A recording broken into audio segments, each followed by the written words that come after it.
continuous tension RDL. So an RDL is, we're doing pretty much almost like a straight-legged deadlift.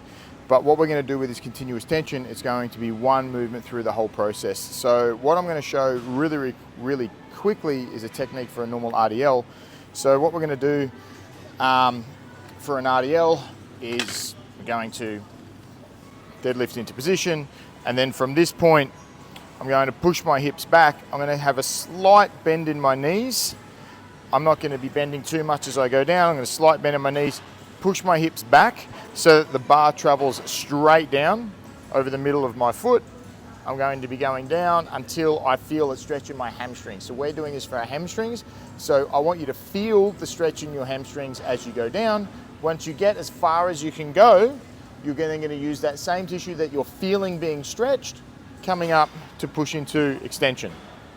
What we're going to do with the continuous tension is we're going to split this movement up into 3 segments. So you'll see here, this is sort of the top section, and then you've got the middle section, and then you've got the bottom section. Now, depending obviously on your range of motion, those sections are going to be bigger or smaller. So what we're going to do to start, we're going to get our hips low to get up into our starting position, get low, more like a conventional deadlift, stand up. I want your feet about hip width apart, and remember, you're not leaning forward here, slight bend in the knees, push the hips backwards.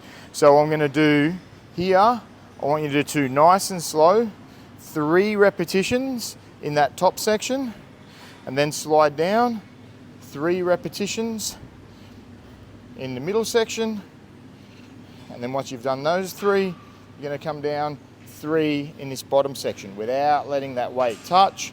Once you've done those 3, come up to the middle section, then up to the top section. Now let's assume you're doing this for 60 seconds to failure.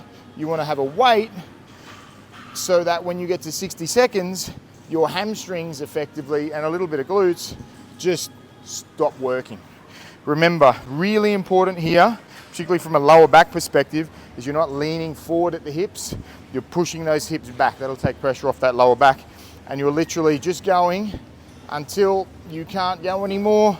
Come up, you can't go anymore here, slow, and then we're going to actual mechanical failure at this point, if it's obviously to failure. Now, if the program says 80%, obviously you're going to go close to failure, not quite, but if it says 100% and it is to failure, pick a weight where you fail about 60 seconds. So anywhere with a sort of a 10-second buffer, so it might be 50 seconds, it might be a minute, it might be a minute 10. So same as normal progressive overload. Let's say you do 40 kilos and you make it to a minute 10, minute 20. Well, you know what? Next time you do it, put 10% on, go up to about 45 kilos, then you'll probably be doing about 50 seconds, and then just gradually build up. And there's your sort of time range, at 50 seconds to sort of a minute 10. But once again, really just focusing on those hamstrings. Will be a lot of glutes here as well, but that's going to work anyway. Really focus on the hamstring, get those stretch, get as big a range of motion as you can, continuous tension, no rest periods. So also when you get to the top, not all the way out, because then you're just going to be getting a rest. For this one, we're only going to be coming up to about this point, so there's at least the continuous tension on that hamstring as you're going.